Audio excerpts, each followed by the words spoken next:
Hi, my name is Elijah Andrews. I'm here in beautiful Point Richmond in the San Francisco Bay Area, out for a run today on the Bay Trail. I work with REI Outdoor Programs as an instructor and guide, leading many activities, but I want to talk about running today. From an early age, I've been running. My parents joke that from the day I learned how to walk, I've been trying to run. I really enjoy running. I feel it's great for my health, for my well-being. I've competed in races, taken top finishes, but really I run because I feel like it's something that's positive for me. I want to take this opportunity to talk about some tips, common mistakes, and gear and equipment to help you get after running.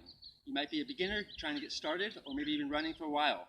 I'm just trying to pass on some knowledge that I've learned along the way. Why run? Many people will just go to that quick for your health, and yes, it is totally healthy for you.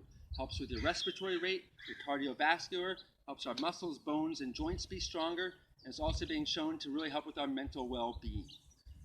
But also running is an inexpensive activity to do. It doesn't take a lot of monetary investment to be able to get out and run. It's also something you can do anywhere, anytime. There are people running all over the world in all types of climates, environments, settings, and it's also got a great social aspect to it. You can run with a partner, run with a loved one, run with a colleague, run with a group. Really great ways to be able to engage in community, have something to talk about, and support each other along the way. So tips. I want to talk tips. I have three really big tips I want to be passing on. That first one of the social side of things. I would say looking to find a running partner. It really helps you get out on days when you don't feel like going. I myself have those days when I wake up and I know I should be running, but I don't get out. Finding that motivation, sometimes somebody calling you up and saying, hey, we're going today. Finding a group to go out with. Great way to meet new friends, be able to talk, enjoy things, and also give feedback along the way for your running.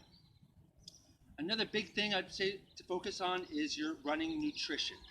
The fuel to go, right? We want to have good energy in us for our run, putting quality food into us for the energy to go out and do it.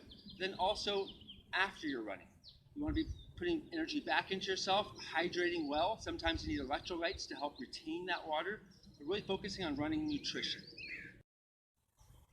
The third tip I'd pass on is to focus on stride. Stride is super important. Having a good stride, your cadence being super important, the amount of steps you're taking per minute. There's a rough estimate of about 180. It's slightly different for different people because of our leg lengths, our physiology makes it slightly different. So finding a good cadence. Also not having overstriding. Overstriding is taking too big of a step that causes excessive braking and overpowering, excess fatigue.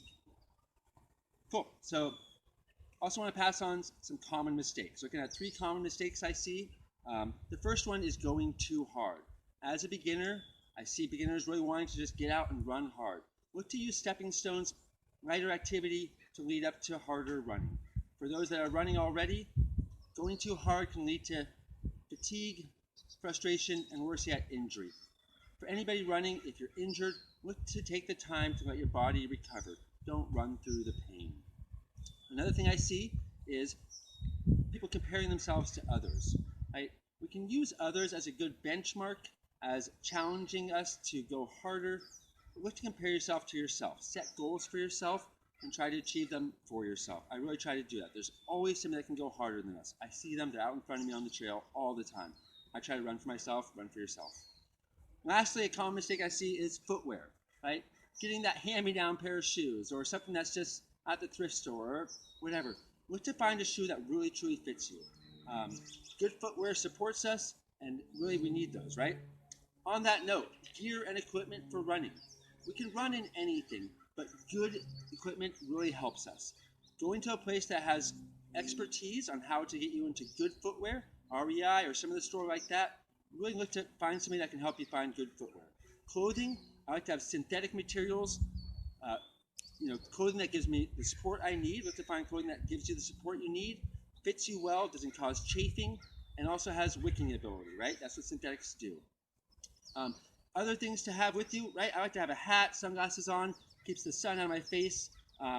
Some people like to have a sweatband on or carry an armband or a fanny pack for their music player or phone because they need to be receiving phone calls.